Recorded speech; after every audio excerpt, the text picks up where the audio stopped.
Right then, so I've got a little experiment I'm running today. Can we move these three a little bit closer? Right, so before I turn the power onto this, this is a K-type thermocouple running as a temperature sensor on this multimeter. It's on the board over there. Oh, some fantastic cam work. So this board's just got an op amp on it and an lm35 temperature sensor. Nothing much to see, a couple of batteries powering it. What I'm more interested in is in the last video I did with the tattoo machine power supply, the temperature sensor, and it seemed to give me some weird readings that didn't quite add up. So I've replicated the circuit here. I've got 3 meters. This one is taped to the lm35, so this is giving me the temperature of the lm35, and at present, yeah, it's just obviously on the borderline between 19 and 20, picking up some noise. No power applied yet. This is the output of the op amp, which has a gain of 11, and this is the output of the lm35. So I'm going to apply power, and I want to see what happens, whether the issue was with the op amp doing some weird drift thing, or the lm35, or what. So if I power it up and this shoots up, then I know it's just a self-heating thing, but we shall see. So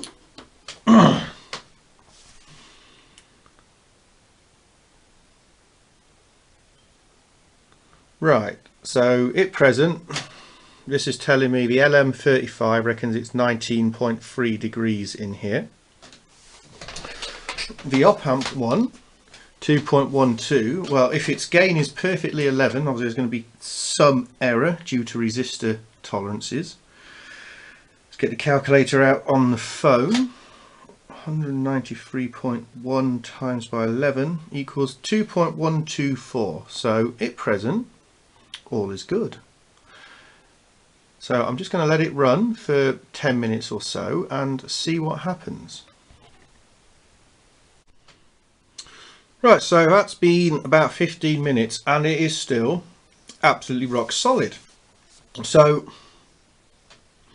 the issue I was having was I'm taking a temperature reading from an 8-bit analog to digital converter. So that will take an analog value between 0 to 5, because it's on 5-volt reference. Being 8 bits, it can give me that represented as a digital value between 0 to 255. If this was 0 volts output, I would get a 0. If it was 5 volts, I would get 255. Now in the programming, I take the digital number, I divide it by 5.6, and that then gives me a new number which I can display as a value, which is a decimal value for the temperature. So we'll check the maths. So in this instance, 255 divided by 5, that gives me a resolution of 51 per volt. So that basically means if I had a volt input to the analog to digital converter, it would give me the number 51 out. So I times it by 2.12, I think it's just flickering on the borderline there. So times that by 2.12, that gives me a digital value of 108.12 if you're focusing on it. Now obviously it only gives me full numbers, it can't give me a 0.12 because it would need a much higher resolution. So the number I've got coming from my analog to digital converter, if the room was 19.27 degrees or so thereabouts, is 108.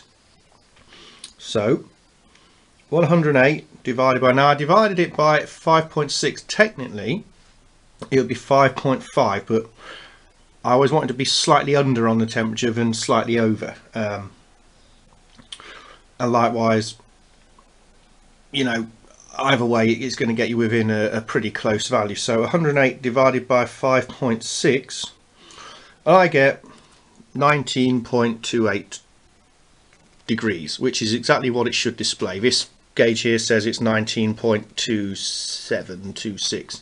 Obviously you've got lots of analog components, so you've got some margin for error. Then of course the analog to digital converter can only give you a whole number output, so if it's a 108.5, you still only get 108 out of it. So the maths works perfectly, the amplifier circuit's working perfectly. My idea about it being self-heating, well, if that was the case, at present, let me take the camera off the tripod here. It's going to get a little shaky for a second. So it's this thing here, it's wrapped in tape, so there's no air cooling around it at all.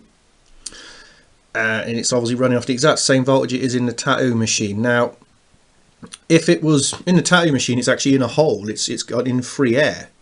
And even sitting on the bench with the top open as well, I was still getting it.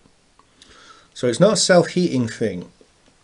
I'm beginning to suspect, see this little chip here, it's what's called a dual op amp. Let me put you back on the tripod while I watch some more of these lovely action shots of some DVMs.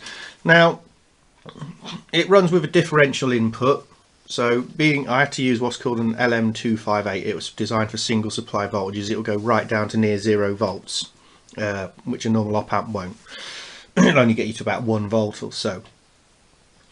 I'm beginning to suspect there may have been something wrong with that op amp, because not only was it giving me a weird reading there, on the actual, it's the buffer between the digital to analog converter and the amplifier circuit that outputs the voltage.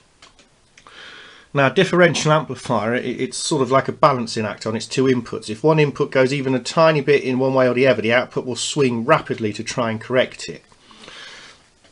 Now, on the power supply, if I started loading it up, even when there was plenty of headroom for the supply to compensate, I was getting quite a voltage drop.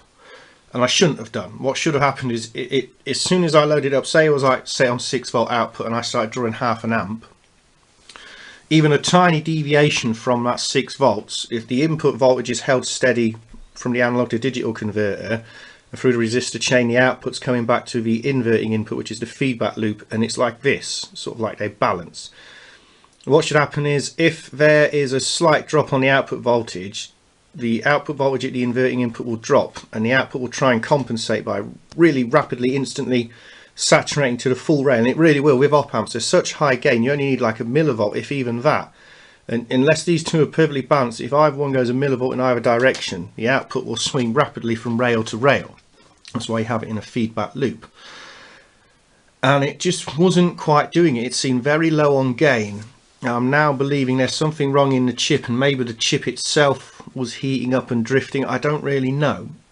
The other thing is, you got to remember, they're two chips, they're two complete separate circuits technically on one substrate. But if there's some contamination or something that's got in there, maybe there's a tiny chip in the case and some oxygen's got in, who knows?